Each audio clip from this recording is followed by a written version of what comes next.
The Galana Irrigation Scheme project could perhaps be one of Jubilee's most criticized food security projects, yet one that could be Kenya's answer to her perennial food shortage if the latest progress at the scheme is anything to go by.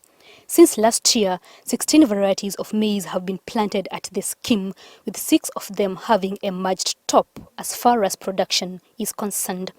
While many Kenyans were optimistic about this project, the concern was when the 10,000 model farm would actually be ready. And today,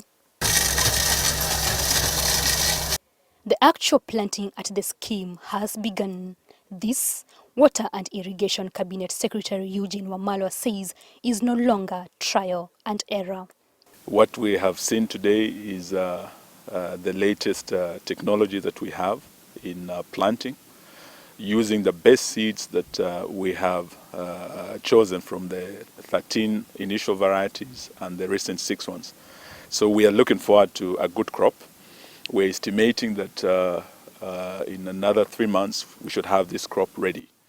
Other concerns that have been raised on the project is whether the water at Galana River is adequate for the entire scheme. A check at the river indicates that the water levels have reduced, a phenomenon the National Irrigation Board General Manager Daniel Barasa says will not affect production at the scheme. As engineers, when they do designs of such a nature, we usually take the minimum flow at any time. This is the lowest flow that we can have in this part of the year. We can irrigate 20,000. So the 4,000 that we are going to put under production, we should not have any problem at all with the water.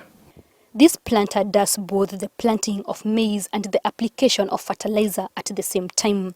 8 rows at a go, a model known as precision farming, to ensure other activities like weeding and irrigation are done perfectly. The target is 5,000 acres and a crop by July this year, in time for the visit by Israel Prime Minister Benjamin Netanyahu to Kenya. Israel has been the biggest partner for Kenya in the Galana Irrigation Scheme project. After the presentation of the new roadmap to Parliament and consultations between the Kenya government and the Israeli government, we are happy that things are back on track now, and we should be able to fast track the completion of this 10,000 acre model farm. The first pumping station at the scheme is also 80% complete. This now gives the entire scheme a continuous supply of water. The pumping station, which is already implemented, we have 5 pumps able to do 600 cubic meters per hour, and that is able to support 2,500 acres.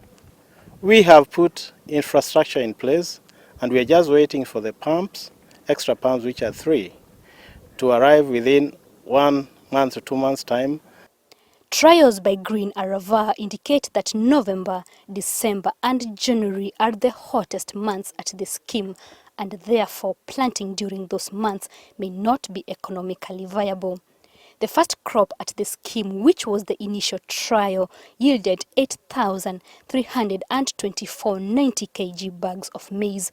The harvesting of the second crop from 6 varieties of the second trial has now begun. We've agreed with the Ministry of Agriculture that we do not have storage here, and that whatever is harvested will be stored at NCPB. What was delivered there has been accounted for. At the middle of nowhere it may seem, but this land may actually be the center of Kenya's food basket in years to come. 1 irrigable acre at a time. Ruth Mutegi at the Galana Irrigation Scheme.